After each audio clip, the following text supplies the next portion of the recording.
Preston, the administrative hub of Lancashire, a town made famous the world over by Charles Dickens' novel Hard Times, and from looking at the state of this place, not much has changed. If anything, it is even more bleak. Or maybe that is on purpose, who knows?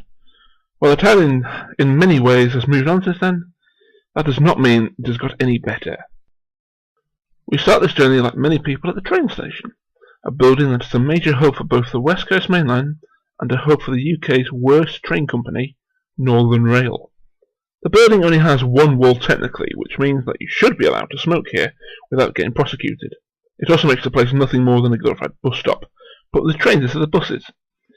It is a surprise that the building is still standing, as most of it is rust-prone, with not much in the way of supports, even if you include the one wall.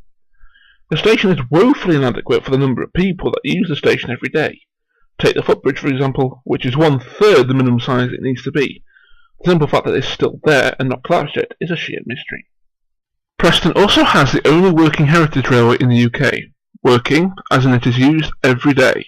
The line is connected to the West Coast Main Line, and freight trains are a frequent occurrence on a regular basis transporting bitumen to a processing plant on the line.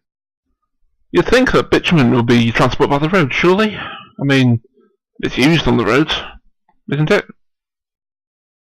In the area of Ribble Steam Railway is Preston Docks, once a place where ships of all shapes and sizes would deliver products of all nature across the globe. Now the only company left doing that is the local Morrisons. You could of course arrive by bus or car, so we now head towards the bus station, a building described as the second largest bus station in Europe, which makes it the Buzz Aldrin of European bus stations. It has a capacity of 80 buses and features a multi-storey car park that can hold up to 1,100 cars. Impressive, yes, but Preston is not much of a tourist destination and so useless. The building is listed as one of the World Monuments Fund buildings at risk, as the building is to be demolished despite the people of Preston wanting to keep it. Once again, proof that town councils simply do not care about the people who elected them. There is one bright side to all this though. It's a great viewing location. While it's still standing, that is. We now move through the town of Preston, which is filled with a whole boatload of culture. As previously stated, the town inspired Charles Dickens to write Hard Times. I am surprised that from his experience in Preston, he was not inspired to write a sequel to Bleak House called Bleak Town.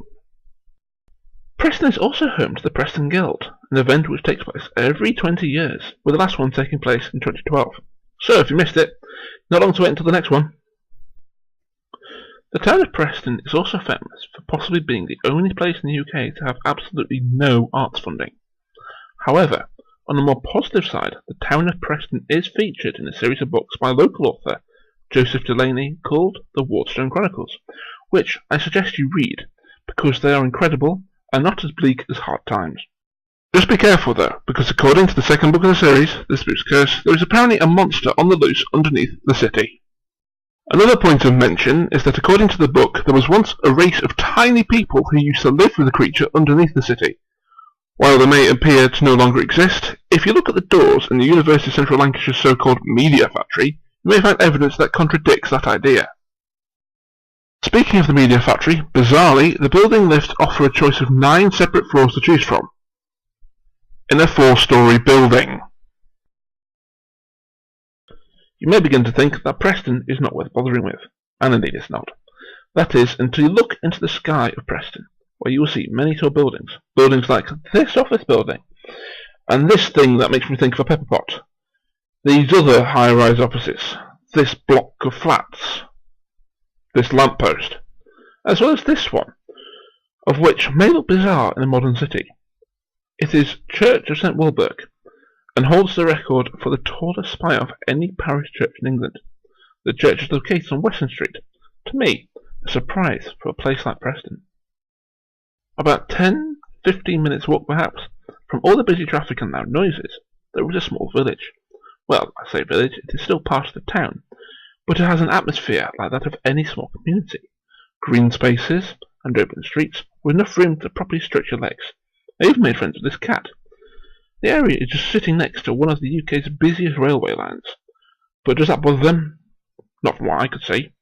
Less than 5 minutes from a busy road, and yet this area is as quiet as a rabbit.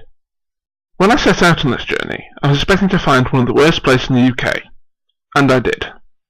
But I also found a very peaceful and pleasant place.